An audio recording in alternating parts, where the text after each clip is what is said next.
సింపుల్గా ఇంట్లో garlic eggs చేసుకున్నామండి. వేడిగా తింటే చాలా బాగుంటుంది. స్టార్టర్ లాగా అయినా తినొచ్చు, పప్పుచారు పక్కన లేదా పప్పు పక్కన రసంతో పాటు ఈ సీజన్కి చాలా బాగుంటుంది.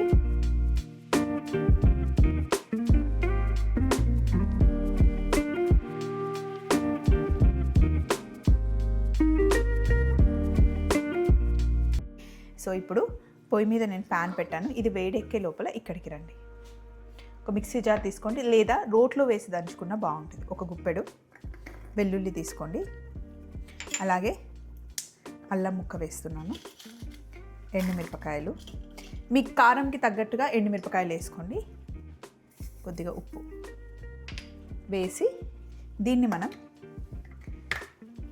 మిక్సీ పట్టుకోవాలి. మొత్తం ఫైన్ పేస్ట్ కాదు, కచ్చా పచ్చాగా మిక్సీ పట్టుకోవాలి. ఇలా మిక్సీ పట్టేసుకోవాలి కచ్చా పచ్చాగా.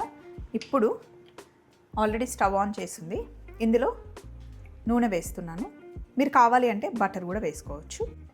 ఇప్పుడు ఇందులో కాస్త జీలకర్ర, కరివేపాకు వేగిన తర్వాత మనం మిక్సీ పట్టుకున్న వెల్లుల్లి, ఎండుమిర్చి, ఉప్పు, ఇంకా కాస్త అల్లం ముక్క కూడా వేసాం కదా, ఆ పేస్ట్ ఇందులో వేసేయాలి.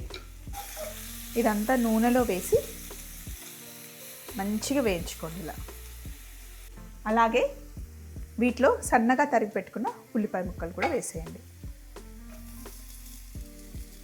అలాగే 2 పచ్చిమిర్చి చీలికలు కూడా ఇందులో వేసేయండి, మధ్యలో తినడానికి బాగుంటుంది. ఇప్పుడు ఉల్లిపాయలు కలర్ చేంజ్ అయ్యేంత వరకు వేగనివ్వాలి. ఇప్పుడు దీంట్లో కాస్త పసుపు వేసి పచ్చివాసన పోవాలి. జస్ట్ ఒక్కసారి ఇలా కలిపితే సరిపోతుంది. కొద్దిగా ధనియాల పొడి, అలాగే ముందుగా ఉడికించి పెట్టుకున్నాను ఎగ్స్, వాటిని 1/2 అయినా 1/4 అయినా మీ ఇష్టం ఉన్న సైజులో కట్ చేసుకోండి. ఇలా కట్ చేసుకున్న ఎగ్స్ని వేసేయండి. ఎగ్స్ వేసిన తర్వాత ఇందులో వేసి బాగా కలుపుకోవడమే.